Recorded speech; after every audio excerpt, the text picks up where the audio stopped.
ตอนนี้มาหอดเมืองฝรั่งเด้ออันนั้นเราสบายอยู่ใช่ก็เป็นน้ำมันคือไปมาหอดเมืองฝรั่งเด้อนี่เด้อ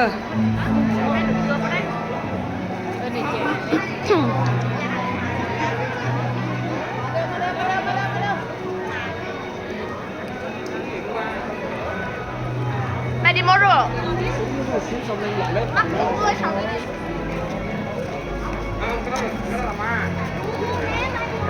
สาลีนะ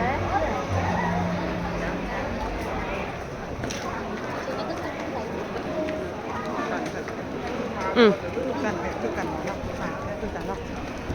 เนาะ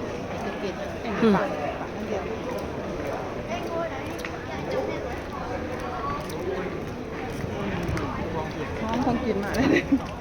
มอนของกินนี่เปมันก็เห็นของกินอยู่มาแล้ว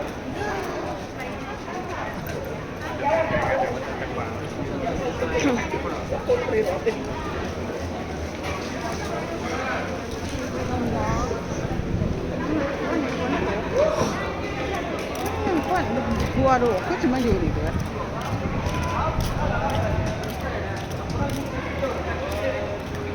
ใช่หมอเป็นหมอคนหมอเป็นหมอขนาดแท้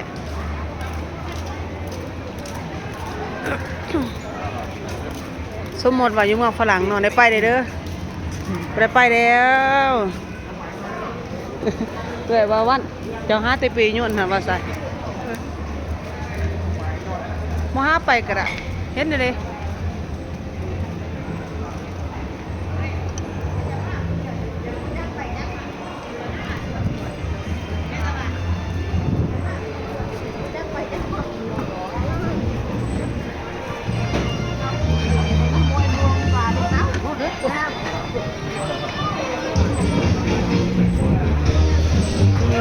มาหอทานอาหารตอนนี้กำลังสิกินว่ากำลังสิกินเขา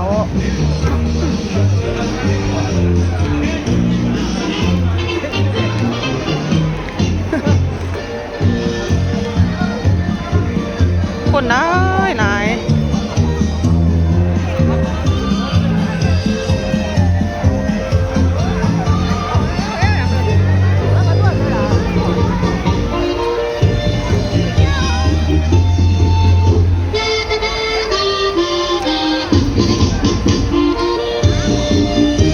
สวนสาธารณะเมืองฝรั่งเด้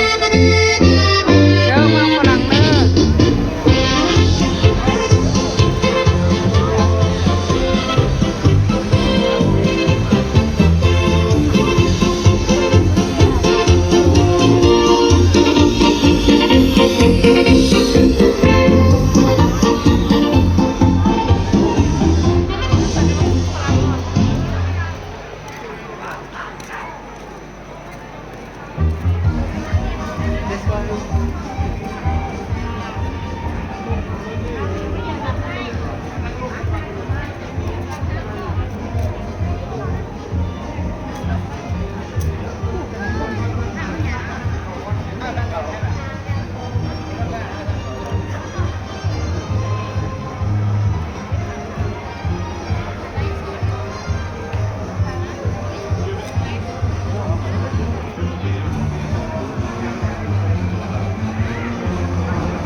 วันนี้เป็น บนอาหาร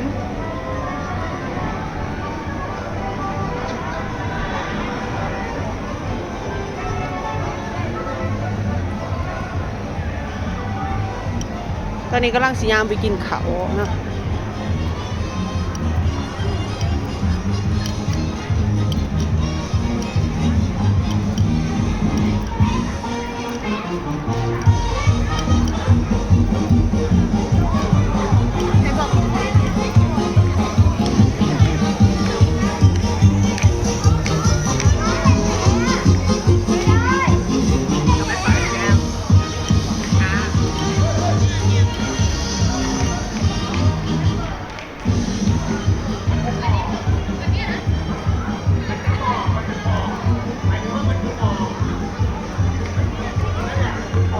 อันนี้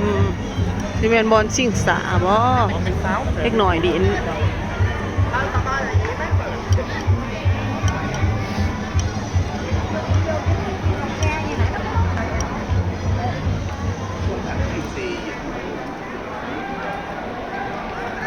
มีย่างมาห่ออาหารจะมากินเขาหลังจากว่าขี่สั่งกระลุงขี่สั่งเขาละเนาะหอตอนเที่ยงพวกนี้ย่างมากินเขา